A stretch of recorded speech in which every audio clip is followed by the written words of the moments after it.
Welcome to Honestly Speaking, a safe place to be unsafe. Life commentary and dialogue from a biblical, logical, cultural, and comical perspective.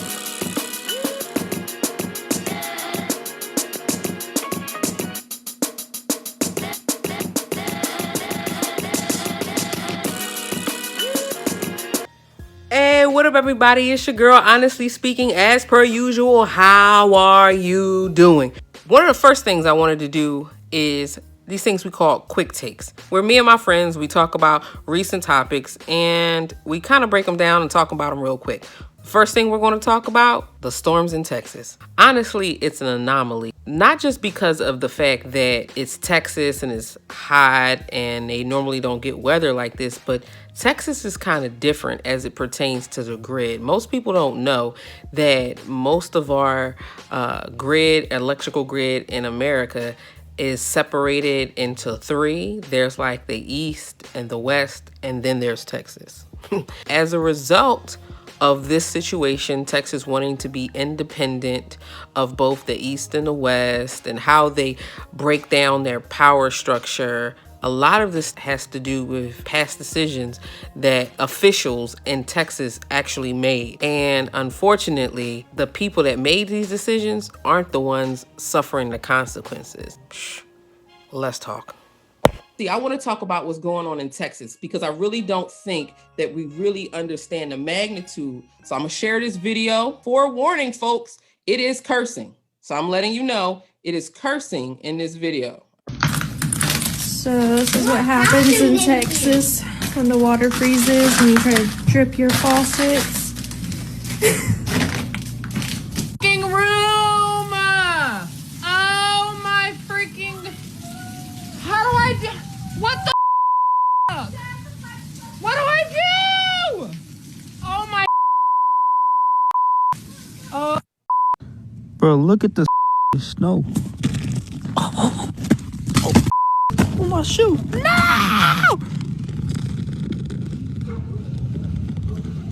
No! You're dead ass right now. Are you? No! No!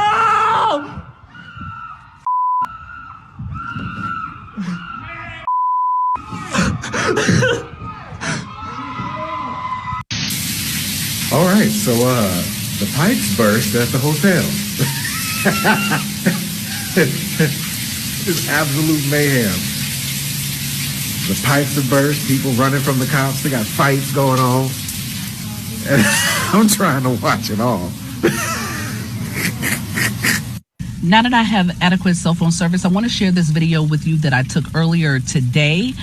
It is now 11:11, and I want to show you what the winter storm did for me here in Texas. I've seen plenty of videos, individuals making fun of those of us who are in Texas. Well, as you can see, my apartment has now flooded. From what I understand, this is water coming from broken lines that lead to the fire sprinkler system. It is coming out of the vents. It's coming out of the ceiling fans, from the electrical outlets in the garage that is attached to the garage door opener, along with another bedroom that is located downstairs. We still do not have power at this moment. And so I am sitting in my car recording this video, trying to stay warm. And I also use medical equipment at night that I won't be able to use. So it's not all fun and games, and we're not snowflakes. A lot of things I don't play with you about. But y'all telling us to boil water. With what electricity? Texas.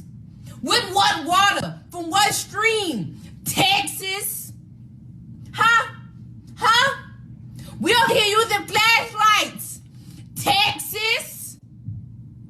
Talk about go drive to the next warming shelter. All right, guys, we're here in Gator Country in Beaumont, Texas, and we don't go through this very much. You see this white, crazy stuff on the ground? It's rough. This business goes through hurricanes and hard weather. We've done that. This is the worst that can happen to us, though. Here's what happens, though, to the American alligator. We can leave them outside because they're brilliant. They have figured out to go into a state of hibernation. On a regular warm day, this animal will have a heart rate of 55 beats per minute.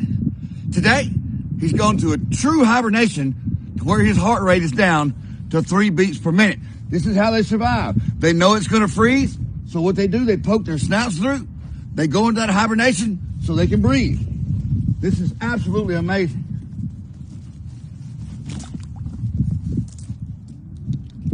You see that, folks? He's alive. Is that not incredible? The American alligator is absolutely incredible. Come see us in Gator Country. This will all end, and we'll get back to crawfish nights in 2 weeks. All right, man. So I know y'all done seen all these updates talking about how bad Texas is, but y'all really don't understand. One, if we look outside, they telling us don't go nowhere because they don't have no plows or nothing to like counteract the. That's one. Two, power is off. Like it's freezing in this house. I got my kids in the crib with me. No power in the fucking microwave. Cars are covered because we can't go nowhere. That's not even the part that's really bothering me. The part that's bothering me is that they ordered our power to be off to conserve energy so we wouldn't have a larger power outage, which makes sense, but I feel like they should have just did it for commercial businesses that aren't like mandatory. Like, you know what I'm saying, some fast food places, just basically leave the grocery stores open. And this is the worst part right here. Like I said, I got my kids in the crib with me. This is the worst part right here. Look at the temperature in my house, bro. This is what my shit was set at last night. That's what we went to sleep with.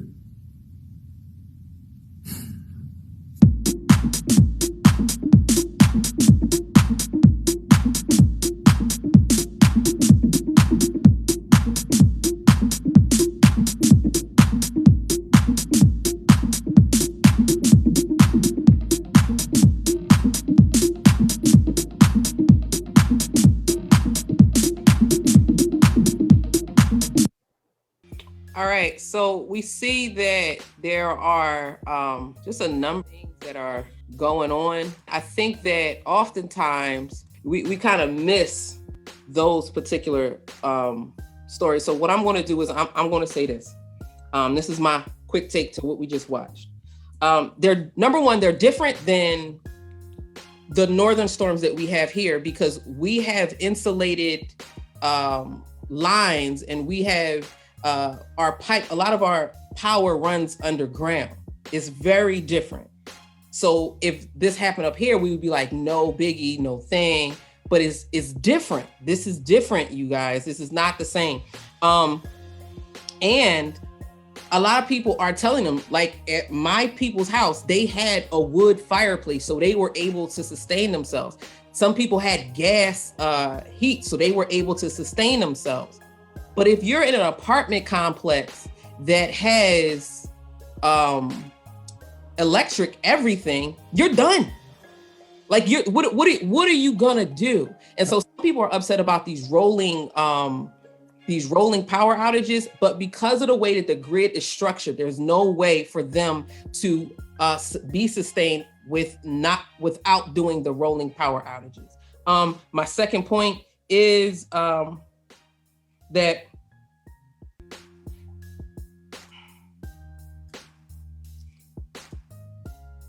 infrastructure is important. Sorry for the long pause, but I was thinking how I could frame this, but infrastructure is extremely important.